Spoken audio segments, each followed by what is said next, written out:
For the river area, I need to cut some foam. And I started using my old, cheap, powered by 2D batteries foam cutter. And then I thought, you know what, there's probably something better out there. This was about 36 bucks on Amazon. I don't know how good it is yet, but we're gonna find out. I just got it, so let's see. Open it up and check it out. So we've got, who cares about foam? They give you a pen, not sure why. A little instruction manual. Power supply, the main holder piece, and a bunch of little like hot wire knives. So we'll try this out and see how it goes.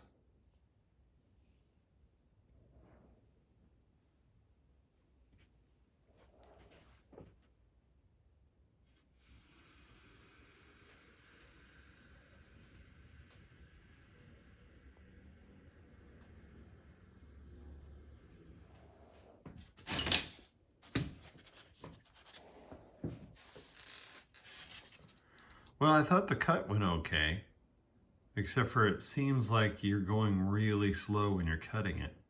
And then of course, I cut out the shape backwards of what I actually meant to do, so that just figures.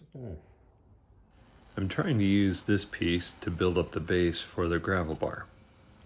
And to do that, I needed to cut some of the material out for this bridge pier, which is gonna look kind of cool in there. But as I'm doing this, I'm kind of thinking that this material is probably too thick. It's 1 inch extruded foam board, and I should be going for probably 1/2 inch.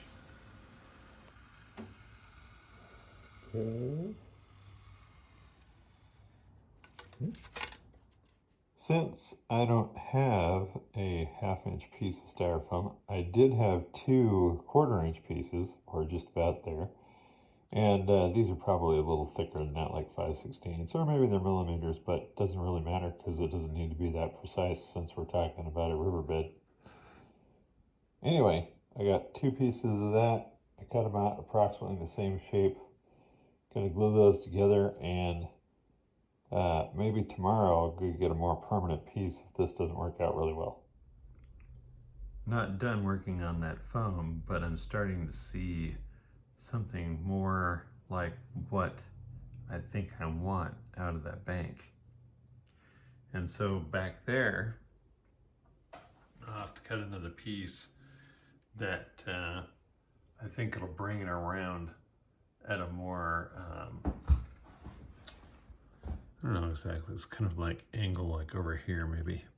We'll see. More messing with the foam cutter, and I like what I'm seeing. I'll be going over the top of this, part of it probably with plaster cloth and part of it with Sculptamold to fill in holes and give it that texture that I want. But the funny thing about that pink foam is that when you break it, sometimes you get some pretty good contours all by itself. I'm really excited to get track laid down to the bridge.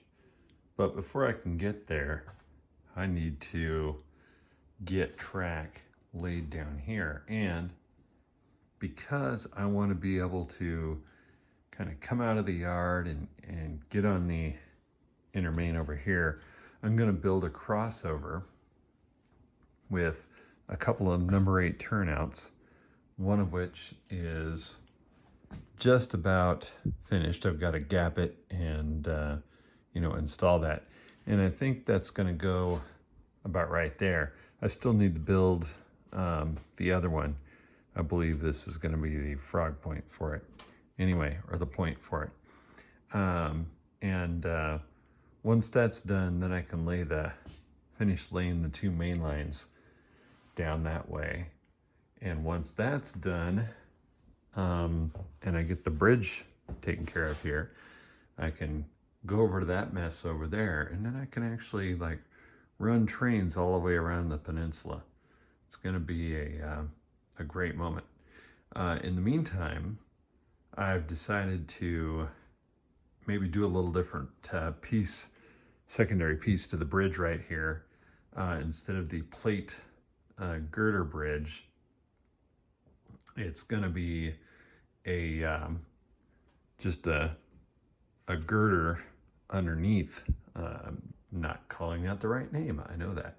Anyway, I've got that on order, should be here soon, and then I got to assemble and paint it.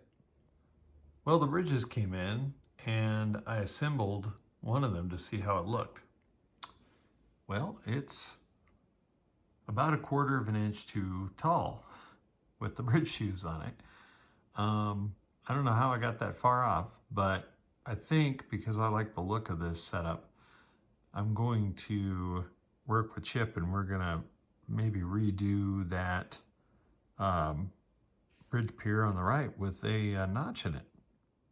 I'll be putting a crossover in this area, which will allow trains coming from the yard to actually have a really long lead. Now, would you have a prototypical lead that comes from a yard, goes around a corner where you couldn't see it like that? I don't know. But like I've said before, I kind of do what I want. So I'm going to do that. Because I'm not building an actual crossover turnout, and my track spacing isn't really that wide to be able to just have 2 turnouts back to back, I'm going to have to build my secondary switch or turnout to kind of be shorter in a weird way. But that's okay, I've done that before. It's just, you know, a little more work. It seems like a lot of things we do are a little more work here and there. So that leaves us back at the workbench on the planning side of things. So here I've got the Fastrax number 8 jig and some rail I'm going to lay in there. I happen to have marked the quick stick for the length of rail I want. I actually cut this a little bit long for that, but that's okay because I always think it's a good idea to do that. And so then I'll go ahead and mark this using the jig to know the length of that I need to file out of the base of the rail, and get that done. I was laying out the quick sticks over one another and trying to lay out this crossover, and then it occurred to me that I was doing this the hard way. I went and printed the Fastrax tie template for a number 8 crossover, and this is what we get. So it nicely lays this out. Now this is on 3 sheets of paper, and then all I had to do was lay my turnouts on top of them, and I could figure out where I needed to make my cuts. So you can see that now lines up pretty good. This just happens to be the spacing that I'm using for this area, which is 2 inches on center for the track. So that works out pretty well. The 2 new single track deck girder bridges are painted now, and we're just waiting on some new piers and abutments to go for that. When I laid the cork over here, I wasn't thinking about putting a crossover in this area, so I didn't make a solid piece out of this.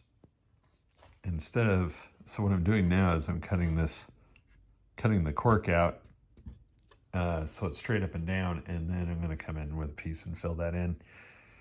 In the past, I've just, tried to cut angular pieces and fill them in that way, but it's actually easier to take out this old stuff and then add some back. New center fill-in piece is right in there, and that pretty much locates or tells me where I'm going to locate this crossover. Now I need to get tracks from down at the end to here. In the hobby world, X-Acto is really well known for their number 11 blade, but they also make a number of different ones, like this blade, which is a number 17. And if you need to do some fine detail scraping, it's a really great tool for that. It's been a minute since I'd been down to the corner here, so I had to kind of refresh myself on where I was. And as it turns out, I didn't install this curved turnout, and nor did I finish mounting this track down here. So I'll have to finish out those two.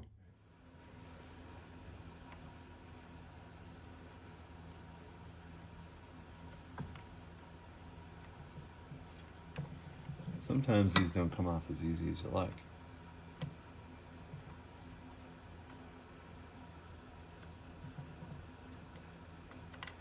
I have to work at it from a different angle. There we go. Oops, that's, well, it is what it is. That's why I'm putting this motor over here. And that one just took the insulation off. Wire, but that's why I grabbed these wires with this little pair of pliers. All right, that. Ooh, that's ugly. That's gonna kind of strip that one back. All right, so let's do that. So this one came out pretty ugly, especially on the right there, but there probably won't be much in the way of electronics attached to this one. Of course, probably is one of those words that often turns out to be famous last words. I didn't have tools handy and really didn't want to build curved turnouts, so I went with a Pico turnout. And this is a different one I wanted to show you in case I haven't really gone over that before. You see this little line right here, that's a spring, and that locks the throw bar back and forth. Because I'm using tortoises, I take that out. I've been working on the track down here. I've just finished gluing down the outer track up to the crossover. I'm gonna zoom out here. And then crossover is sitting there. It's not fastened down yet. I drilled the holes for the throw bars, but I haven't actually fastened it down because I need to attach a feeder wire to each of the points, and I also need to cut the gaps in the crossover, like here and here, and then there and there. And then I did something a little bit different for this crossover. I cut some wood strips and just went with solid wood ties all the way across here rather than trying to take the quick sticks and make them work, so to speak.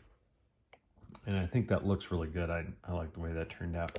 And then I'll be working on the track down to the bridge and beyond.